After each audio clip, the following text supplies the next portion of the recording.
Universitas Pamulang, Fakultas Ekonomi, jurusan S1 Akuntansi, dari kelas 03 SAKP 011 dari kelompok 1, ingin menyampaikan tentang materi siklus pendapatan, di mana siklus pendapatan adalah rangkaian aktivitas bisnis dan kegiatan pemrosesan informasi yang terkait yang terus berulang dengan menyediakan barang dan jasa kepada pelanggan dan menagih kas sebagai pembayaran dari penjualan tersebut.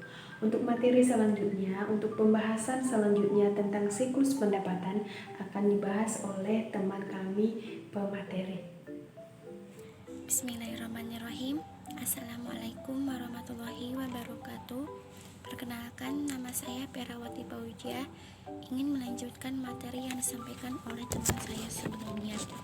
Nah, di sini saya akan melanjutkan materi tentang aktivitas bisnis, siklus pendapatan, dan tujuan dari siklus pendapatan.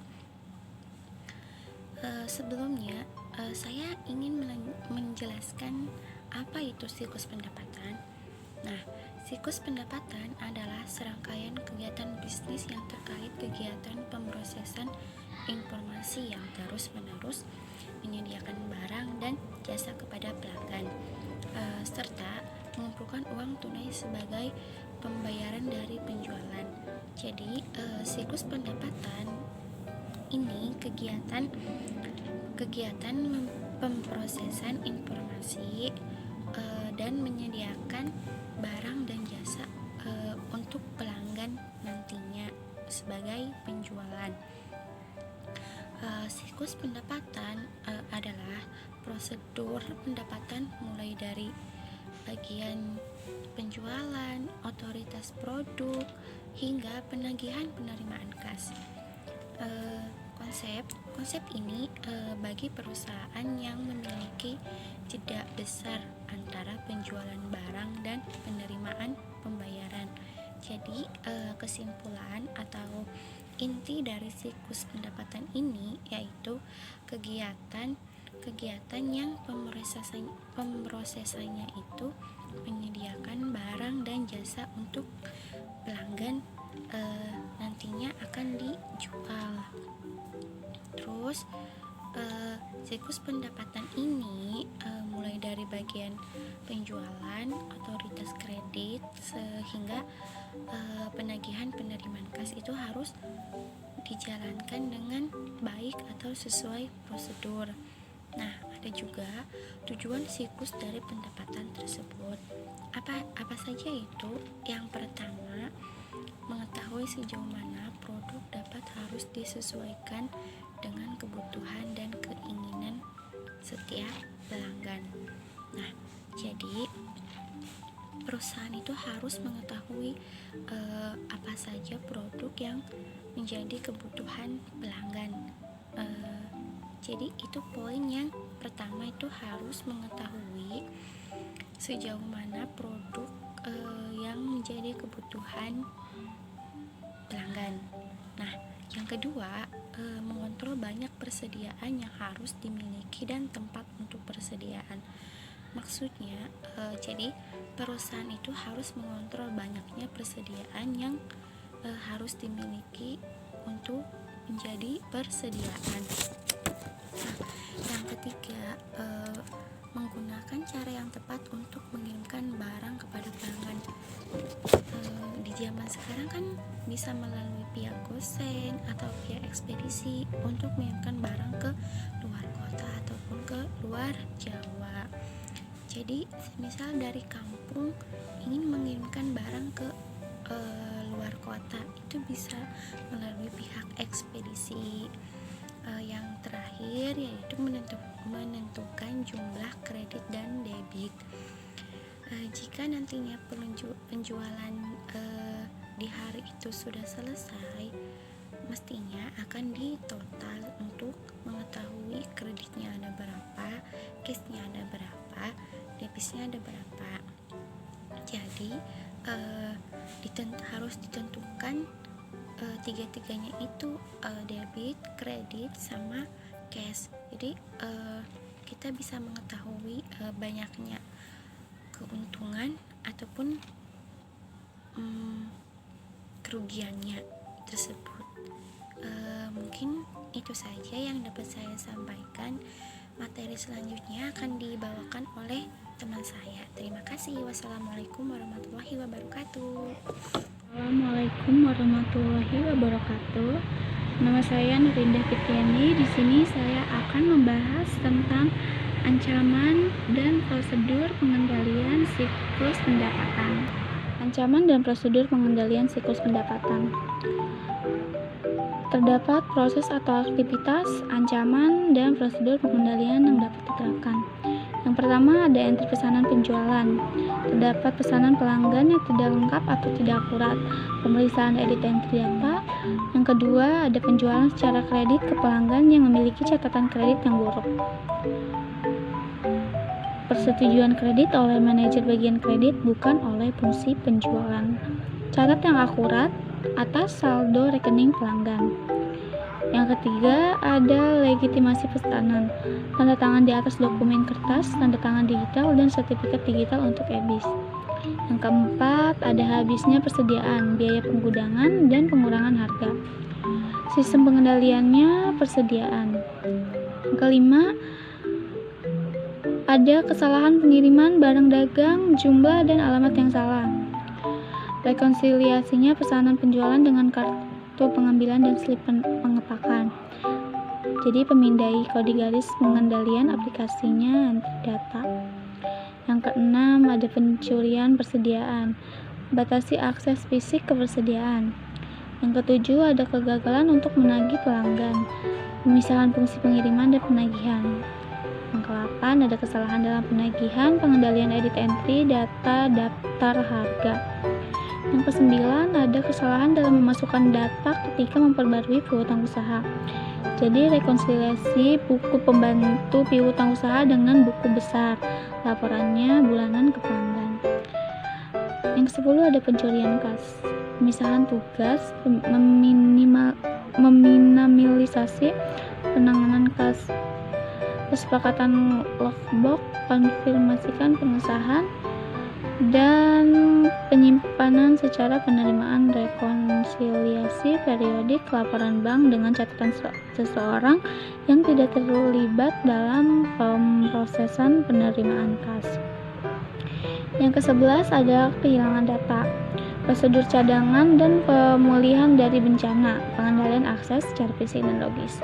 Dan yang terakhir ada kinerja yang buruk, persiapan dan tinjauan laporan kinerjanya itu sendiri. Assalamualaikum warahmatullahi wabarakatuh. Perkenalkan, nama saya Isnaini Yosi Juliana. Di sini saya akan membahas tentang pengertian dari siklus pengeluaran dan tujuan dari siklus pengeluaran. Apa sih yang dimaksud dengan siklus pengeluaran itu? Menurut Marshall Birone, siklus pengeluaran adalah rangkaian kegiatan bisnis dan operasional pemrosesan data terkait yang berhubungan dengan pembelian serta pembayaran barang dan jasa. Tujuan utama dalam sistem pengeluaran adalah untuk meminimalkan biaya total memperoleh dan memelihara persediaan, perlengkapan, dan berbagai layanan yang dibutuhkan organisasi untuk berfungsi. Siklus pengeluaran melibatkan beberapa aktivitas yang berhubungan dengan pembelian bahan mentah serta persediaan barang-barang dan jasa. Kegiatan ini termasuk mengidentifikasi dan mendokumentasikan semua pengeluaran uang, menyiapkan order pembelian, menerima kiriman barang, dan mencatat persediaan. Tujuan utama dari siklus pengeluaran ini adalah untuk mempermudah pertukaran kas dengan para pemasok untuk barang dan jasa yang dibutuhkan, di mana tujuan khusus yang terkandung di dalamnya meliputi: pertama, memastikan bahwa seluruh barang dan jasa dipesan sesuai keperluan. Yang kedua, menerima seluruh barang yang dipesan dan memverifikasi bahwa barang tersebut adalah valid dan benar. Yang ketiga, menjaga barang tersebut sampai dibutuhkan. Yang keempat, memastikan bahwa faktur yang berhubungan dengan barang dan jasa adalah valid dan benar. Yang kelima, mencatat dan mengklasifikasikan pengeluaran secara cepat dan tepat. Yang keenam, memposkan kewajiban dan pengeluaran kas ke dalam perkiraan pemasok yang tepat di dalam buku besar utang usaha. Yang ketujuh, memastikan bahwa seluruh pengeluaran kas berhubungan dengan pengeluaran yang sudah diotorisasi. Yang ke-8, menyiapkan seluruh dokumen dan laporan manajerial yang diperlukan yang berhubungan dengan barang atau jasa yang diperoleh. Materi selanjutnya akan dibahas oleh teman saya. Assalamualaikum warahmatullahi wabarakatuh. Perkenalkan, nama saya Melvi Mulyana Sari dari Fakultas Ekonomi jurusan Akuntansi kelas 03 SAKP 011. Saya di sini akan melanjutkan pemaparan mengenai siklus pendapatan dan pengeluaran yang sebelumnya sudah dijelaskan oleh teman-teman saya. Baik, saya akan menjelaskan mengenai aktivitas-aktivitas siklus pengeluaran. Ada 4 aktivitas dasar dalam siklus pengeluaran. Aktivitas yang pertama, memesan bahan baku, perlengkapan, dan jasa. Sebuah pemesanan diawali dengan sebuah permintaan pembelian. Aktivitas siklus pengeluaran yang kedua adalah penerimaan barang dan jasa yang telah dibeli atau dipesan sebelumnya. Aktivitas yang ketiga yaitu menyetujui faktur dari pemasok atas barang dan jasa yang telah diterima. Faktur tersebut berisikan perincian pembelian barang atau jasa beserta nilai pajak dan diskon. Untuk aktivitas yang terakhir adalah pembayaran atas pembelian barang dan jasa. Baik, selanjutnya pemaparan akan dilanjutkan oleh teman saya. Sebelumnya, terima kasih. Assalamualaikum warahmatullahi wabarakatuh. Perkenalkan, nama saya Asmita Damianti dari kelas 03 sampai 011 Fakultas Ekonomi Program Studi S1 Akuntansi Universitas Pamulang. Di sini saya akan melanjutkan pemaparan dari teman-teman saya tentang siklus pendapatan dan pengeluaran. Baiklah, saya akan menjelaskan tentang ancaman dan prosedur pengendalian siklus pengeluaran. Sebelumnya, dalam mencapai tujuan suatu siklus bisnis, perusahaan akan menghadapi banyak risiko.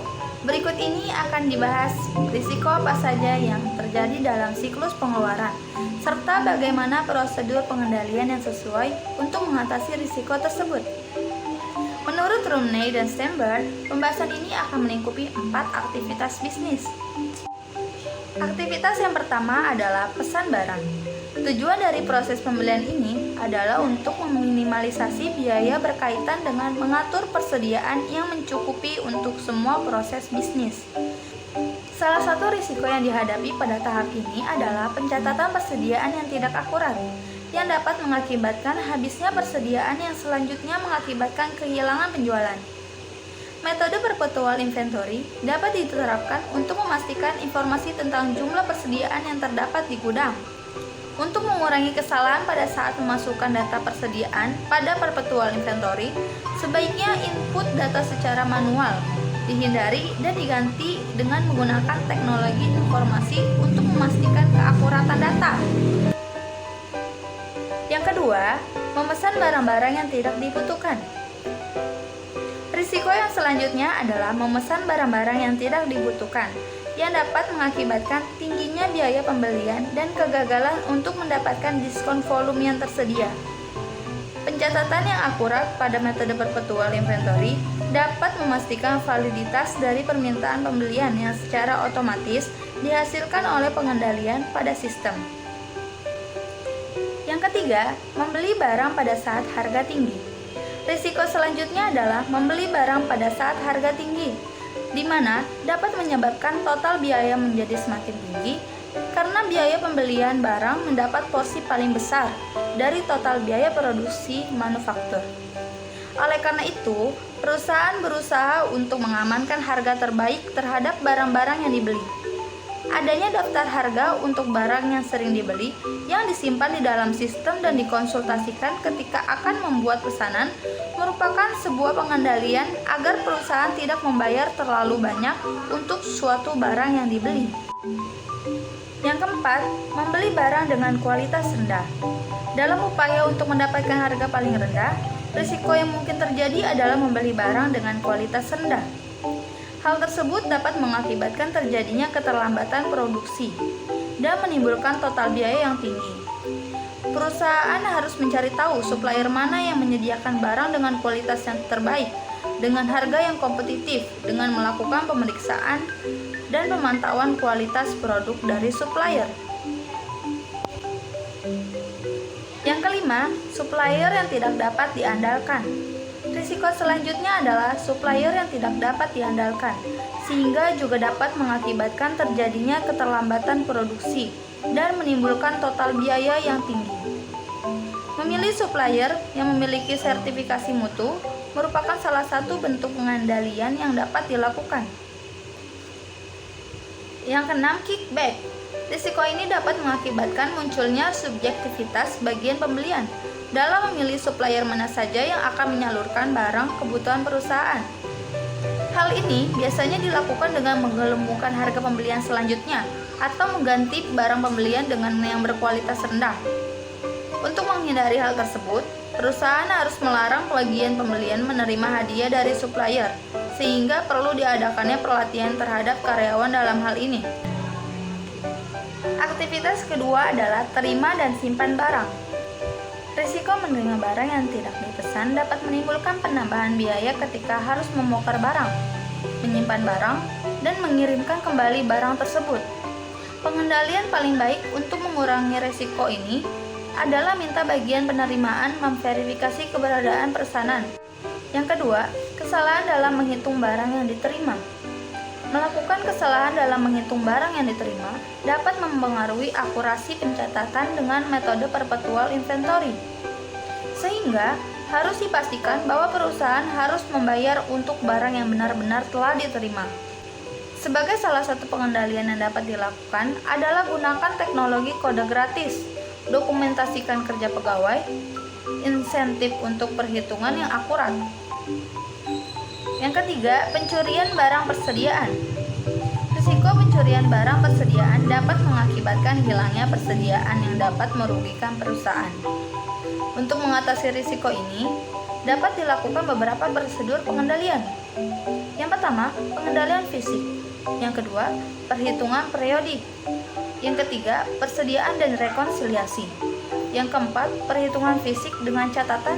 Yang kelima, dokumentasikan semua kiriman persediaan. Aktivitas ketiga adalah setuju dan bayar faktur dan vendor.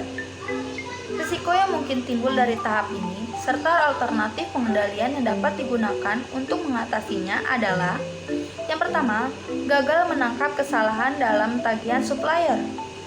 Risiko gagal menangkap kesalahan dalam tagihan supplier dapat terjadi karena adanya perbedaan antara kuota dengan harga yang dibebankan, atau terjadinya salah hitung terhadap jumlah tagihan. Pengendalian yang dapat dilakukan adalah: yang pertama, periksa kembali faktur. Yang kedua, pelatihan bagi pegawai bagian utang usaha. Yang ketiga, gunakan IRS. Ancaman kedua, kesalahan dalam melakukan posting ke akun hutang. Kesalahan dalam melakukan posting ke akun hutang dapat mengakibatkan terjadinya kesalahan dalam pelaporan keuangan dan kinerja perusahaan yang selanjutnya dapat mengakibatkan kesalahan dalam pengambilan keputusan. Pengendalian data entry dan pemrosesan data sangat dibutuhkan untuk mencegah risiko ini. Ancaman ketiga, membayar untuk barang yang tidak diterima. Risiko ini dapat mengakibatkan terjadinya pengurangan kas secara sia-sia atau terjadinya kesalahan perhitungan persediaan. Pengendalian yang paling baik untuk mencegah hal tersebut adalah membandingkan kuantitas barang pada tagihan supplier dengan kuantitas yang dimasukkan pada sistem oleh bagian persediaan yang menerima pemindahan barang persediaan dari bagian penerimaan. Yang keempat, gagal dalam mengambil diskon pembelian. Risiko ini dapat mengakibatkan perusahaan harus mengeluarkan uang lebih banyak untuk mendapatkan barang dalam jumlah besar. Salah satu pengendalian yang dapat dilakukan adalah pengajuan tagihan dengan tanggal jatuh tempo untuk mendapatkan diskon. Yang kelima, membayar tagihan yang sama 2 kali. Risiko ini dapat mempengaruhi kebutuhan arus kas dan terjadi pencatatan keuangan yang tidak sesuai. Hal ini terjadi dengan berbagai cara. Misalnya terdapat duplikat invoice yang dikirim setelah cek perusahaan dikirimkan ke supplier. Pengendalian yang dapat dilakukan adalah memastikan bahwa tagihan yang akan dibayar adalah hanya tagihan yang dilengkapi dengan invoice asli dan dokumen pendukung lainnya, serta membatalkan semua dokumen saat pembayaran telah dilakukan. Yang keenam, pencurian kas. Kas merupakan aset paling liquid yang sangat mudah untuk disalahgunakan. Pencurian kas dapat mengakibatkan kerugian perusahaan. Pengendalian yang dapat dilakukan adalah terdapatnya pemisahan tanggung jawab antara bagian yang melakukan verifikasi tagihan dengan bagian yang melakukan pembayaran. Yang ketujuh, penyalahgunaan cek. Penyalahgunaan cek dapat mengakibatkan pengeluaran cek untuk supplier fiktif. Pengendalian yang perlu dilakukan adalah melindungi mesin pencetak cek dan membatasi akses kepadanya, serta menggunakan tinta khusus pada saat mencetak cek. Melakukan rekonsiliasi bank merupakan pengendalian paling baik untuk mendeteksi penipuan cek. Selanjutnya, aktivitas yang keempat adalah pengendalian umum. Yang pertama, kehilangan data. Pengendalian yang perlu dilakukan adalah buat cadangan dan rencana pemulihan dari bencana, pengendalian akses fisik dan logis. Yang kedua, kinerja kurang baik. Pengendalian yang perlu dilakukan adalah pembuatan dan peninjauan ulang secara periodik laporan kerja yang memadai. Demikianlah pemaparan dari kelompok kami. Semoga bermanfaat bagi kita semua. Sebelumnya, terima kasih untuk semua yang sudah menonton video ini. Saya akhiri di sini. Wassalamualaikum warahmatullahi wabarakatuh.